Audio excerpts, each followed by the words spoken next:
So that leads us back to the microcoping. Yes. And the mindfulness then, right? Right. That if you're thinking on the word, Correct. that could be one of the outlets that you use. In the or moment. tools in the moment. Yeah, yeah, Okay. exactly. Yeah. Got it. Now, the other side of that can be, what is termed macrocoping. Okay. So macrocoping is your routine. It's your routine for the day, right? It could be, again, getting up in the morning, you have your meditation routine. It could be on your way to work, you're listening to a podcast. You're listening to a word that was from a sermon that was from that previous Sunday.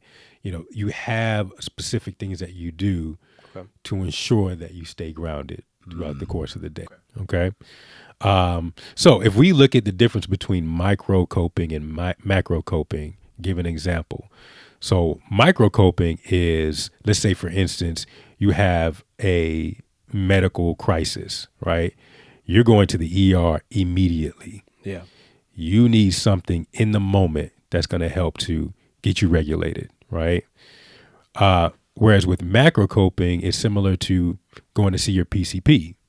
If you need to get prescription medications or just to kind of check in, see where your levels are, you know, you can do that, and you can set a routine in terms of making sure that that regulation of whatever you have going on is settled. You know, I had a good friend tell me part of his routine, which is similar to mine as well, but he said that I want to touch the word before I touch the world. There you go. Every morning. I like that. I want to touch the word before I touch the world. Yeah. That was mind blowing for me, for him to put that statement out there like that. Because I do that every morning, but to name what I'm doing, I'm touching the word before I touch the world. Right. To me, that is such macro coping. Yeah, that's right. At that point. And he knows that if I lay my eyes on the word, if I make the application, I'm going to be fulfilled. My cup is full. Now I have the opportunity to, as opposed to I'm going into the day empty, right? I have nothing to give. But do you believe that so many men go into the day every day without any kind of macro coping rhythms? Yeah. Right. Absolutely.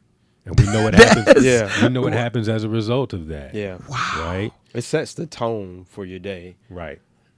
And you know, there's a saying, if you don't plan, then you actually did plan. You plan not to do anything. You plan not to have a rhythm. And I think that you plan to fail, you fail to plan. Plan to plan, yeah. So when you fail to plan, plan to fail. You plan to fail. Yes. There you go. We got it. We got it. Yeah. That's all right. But having some type of rhythm is so important. I remember, like, when I first started getting into, like, you know, trying to buy stocks and trading and different things like that. So every morning I get up and grab my phone and I'm looking like, what did it do? What did it do? And then I realized you're making that an idol. An idol. Yeah. Right. So I flipped it. Before I can look at that, I have to look at the word. So I grab my phone, Bible app. Before I get out of bed, I'm reading. All right, now you can go into the world and look at things, whatever the case might be. So I think that is so. And I love how you're talking about just having routines. And I was going to ask, so how does therapy fit in the macro as well? Yeah, absolutely. So, you know, depending on what you need, it could be a crisis that you may need maybe a couple sessions a week. Okay. Or it could be maybe just a check-in once a month, but it's a routine. It's something that you are psychologically, mentally looking forward to in order to have that platform to kind of talk about and discuss what you've got going on, right? Okay. So if you're anticipating it, then it really opens the door just to be able to know that there's an outlet coming. Yeah. Right? That's where that routine can, like we said, you know, your regular PCP visit is just like seeing a therapist. You may need that visit every now and again, or, just depending on what's going on in your life, you may need to re-up it a little bit and maybe do once a week or something like that. But therapy definitely is something. I mean, that statement I think is so true, because I remember for me going through therapy, when you have the session coming up, even during the week, you're like, oh man, I'm gonna talk to my therapist about that. Yeah, man. Or, ooh, this is something I didn't recognize that I had a challenge. We were talking about this in the previous week.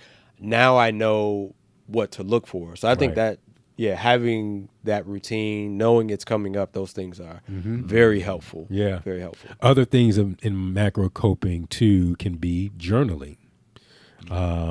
It could be writing out what's going on at work or anything that took place in the day or about your children. Yeah. Just putting it on paper is almost a sense of therapy as well, right? And if you do that routinely, you have your outlet. And with the journaling, is it just the idea of getting it out? Is that what? Yeah, that's one is idea. That therapy, I guess, yes. Part of it. Yeah, absolutely. That's one idea. And it's almost like speaking to someone, right? Okay. But also it gives you an opportunity to process as well. Okay. To ask the questions, right? The who, what, when, where, whys. Gotcha. How is this affecting me? What am I to learn from this situation? Okay. Right? So when you're writing it out and you're actually seeing that what I'm processing is effective and I need it, then that's now behind you and you can move forward, as opposed to, and it's okay to just put it out there as a way of venting, but what do you do with that? I think journaling can also be a healthy processing as well, just like therapy. Yeah. So there's several things that you could do as far as macrocoping. Macrocoping is also falls into exercise, right? Okay. It also falls that's into routine. It's routine.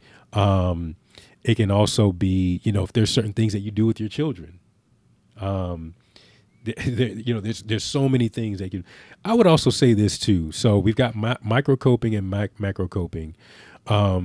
There's also, and we didn't talk about this in the planning session, but there's also coping that is nostalgic or or kind of taps into your childhood.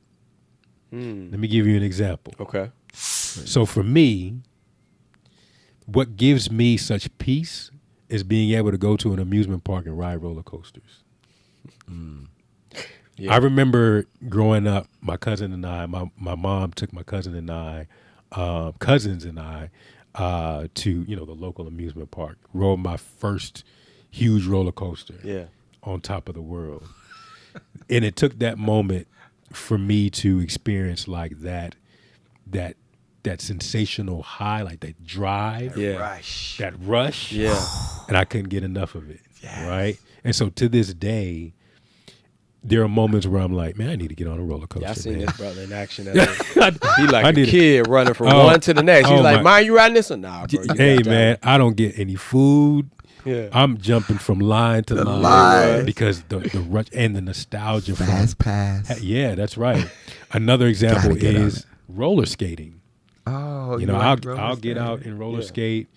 Same thing growing up. Yeah. There was something about my cousins and I going to the roller skating rink, and we just had that bonding moment, right? Brings back memories. It was a healthy moment for me. Gotcha. And that does something for me, I think subconsciously as well. You know what's crazy? As you're talking about this, I'm picturing things that me and my cousin used to do when we were younger. Yeah. Me too. That's why. And it brings a smile on your face. It did, yeah. So what do you call that again? Nostalgic? Yeah. What did I say? I don't know.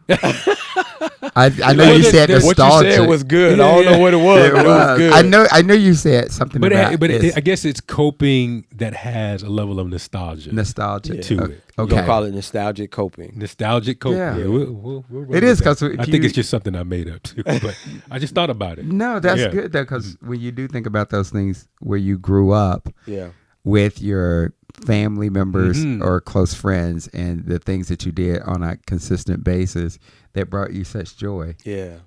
I can remember several things that we did. Yeah. And I think maybe just from a psychological standpoint, I think that's that reconnection with the child that the child within yourself, because that child is never going away. Yeah. That child will always remain. That's why every now and again, my wife, she'll rub my head. You know what I mean? I remember growing up, my mom used to just kind of, you know what I mean? Mm-hmm. But, you know, the rubbing is a little different, you know, when it comes to, you know what I'm saying? That's for another podcast. Another pod. Yeah, no, not this one, another podcast. Fellas, thanks for joining our conversation about mental wellness and the importance of exercising healthy coping. Hit that notification bell so you'll know when our next video will drop as we continue this discussion next Monday. Also, leave a comment and subscribe to our channel for great content.